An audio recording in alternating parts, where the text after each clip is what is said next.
Sharie Wilson. Following Sharie is Elaine Murphy Hassan.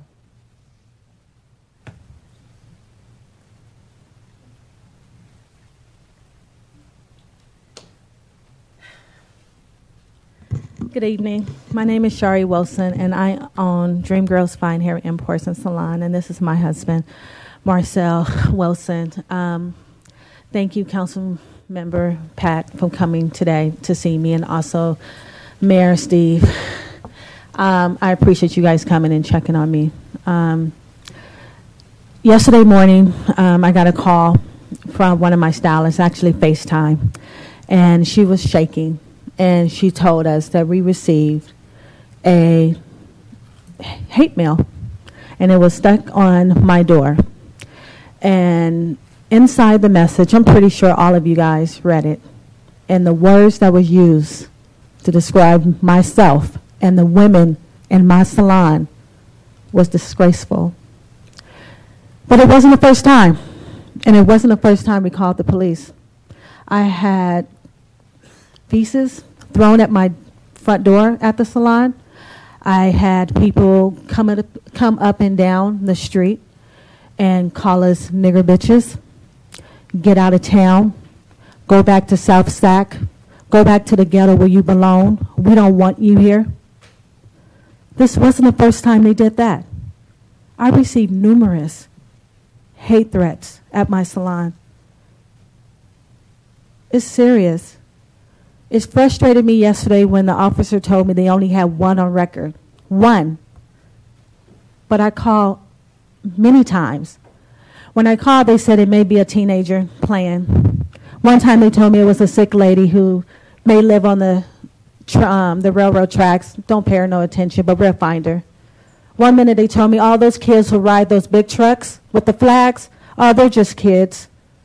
But we'll report it. What has to happen for you guys to see it's an issue? Do my black child got to be hung?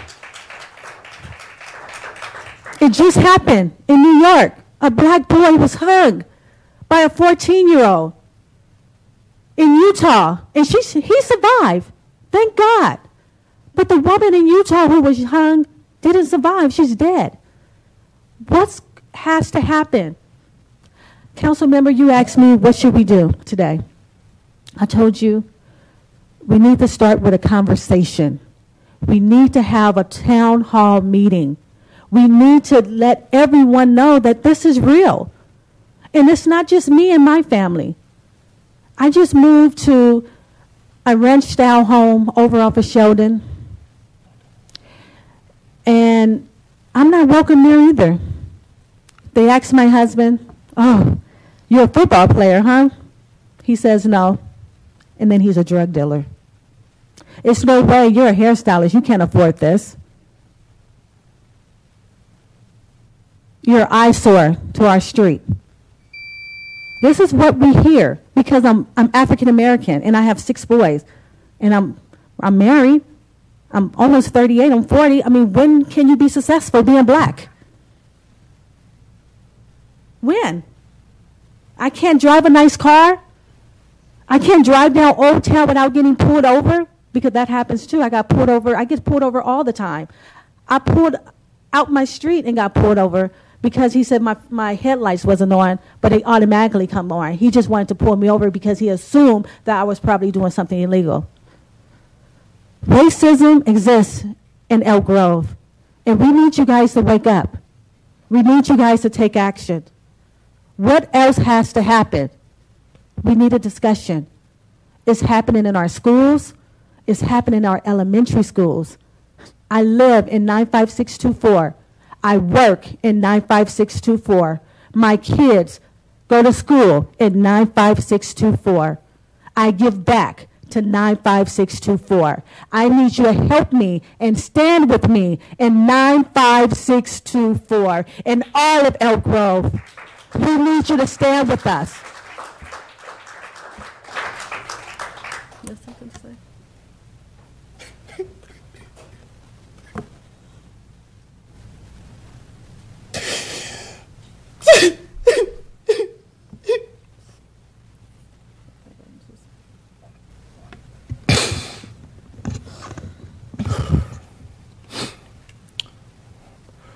I'm a father of 7. I make an honest living here in Elk Grove. I have a career here in Elk Grove. I have a household of 9. And I don't expect for you guys to understand what it's like to live in my skin. But I can kind of share some of my experiences in Elk Grove. Trying to hold it together. Trying to do the right thing. Trying to guide my children in the right direction.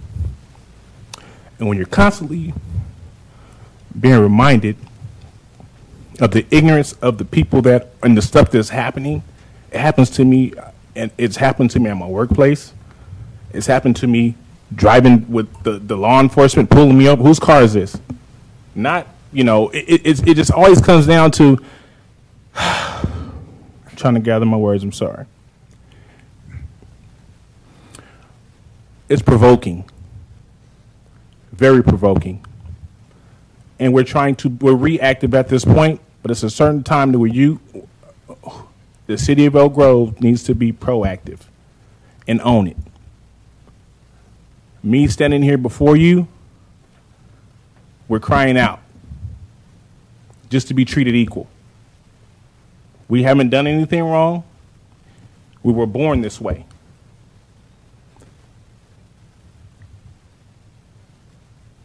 We're trying to prevent it from going in a different direction.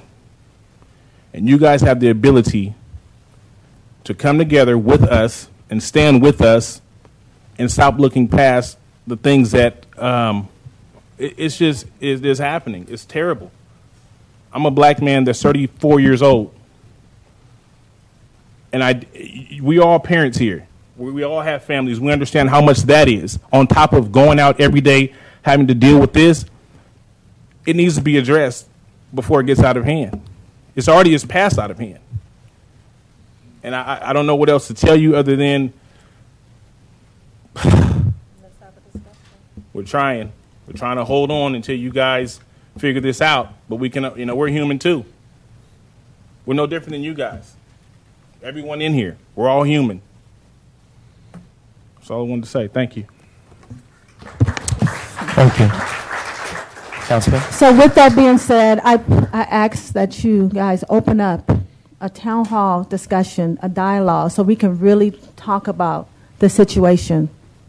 So next time we won't be in here talking about somebody got killed or we found one of our kids hanging from a tree. Because it's possible. Thank you. Sharie, I just wanted to say I felt so fortunate that I had the time to come by today and talk with you about this. And Marcell, I want to say behind every good man's a good woman, and you got a great woman right there. She explained the situation to me. She was strong. She was direct. And it's a shame, and I feel not only for you for having been, the target of this horrific incident, but I know that it affects everyone else out there who has had these incidents happen, or these whispers, or the comment at the wrestling match, or things like that. That it's like you said, it's in the shadows, but it's there. And so when we get to council comments, I have some comments to make about what you said to me, because what I asked her at her salon today is, I said, if you could snap your fingers and make something happen, what would it be? And she said, I want a discussion. And I thought that's such a low-level, low-hanging fruit kind of, great starting place. And I thank you for your service. I understand you work for the water company here in town, so appreciate that as well. But I'm sorry for what you had to go through in the last couple of days. I'm sorry for what you've had to go through in your life for something you can't change. It's inexcusable. Yeah. And I want to say thank you. And thank you to everybody who brought flowers, called the salon, brought cards today. It means the world. And we're going to continue to do what we do. They're not kicking us out. We're here to stay. I'm an Elk Grovian. I am an Elk Grovian. And I'm asking that City of Elk Grove, you guys, let's start with a conversation. I thank you for your time. Thank you. Sharie and Marcell, I just want to personally also just express my sympathies that this had to happen to both of you and your families. And, we're going to do everything we can to change things here. All the comments here today have been extremely enlightening, and I'm very sorry you've had to go through this. Thank you. And I ask that you guys bring us in. Bring us in. Right. I have my partner here, Linda White. We're activists in this community. I have Summer here. We are active. You know, we're not. I just don't go to work and go home. I'm active. I want to see Elk Grove stay great, be great. You know, so bring us into the loop. Bring us into the conversation. We want to be a part of this. Change has to happen. Thank you so much. And Sharie, I just want to say I'd really appreciate that hug, because as much it is for you, it was for me as well. And, you know, when I went through it, I felt completely alone. And, you know, having an opportunity to spend time with you and hearing your perspective, it just kind of reignited everything within me and the feelings that I experienced when I received those hate mail. Yeah. And so I feel entirely with you on this. And I share with you at the salon. I'm behind you. So let's try to figure this out. Yeah. And when you share with me your story about what they said about raping one of your kids, we need to listen to what people say. Maya Angelou said, believe what people say. When people tell you who they are, believe them. We have to start believing them. And I'm sorry for you for having to go through everything you went through also, Mayor. Yeah. Okay, we stand with Sorry you you. had to go through that too. Thank you. It's not necessary. Yeah. Thank you. Thank you. Our next speaker is Elaine Murphy Hassan. Following Elaine is Jennifer Rodriguez.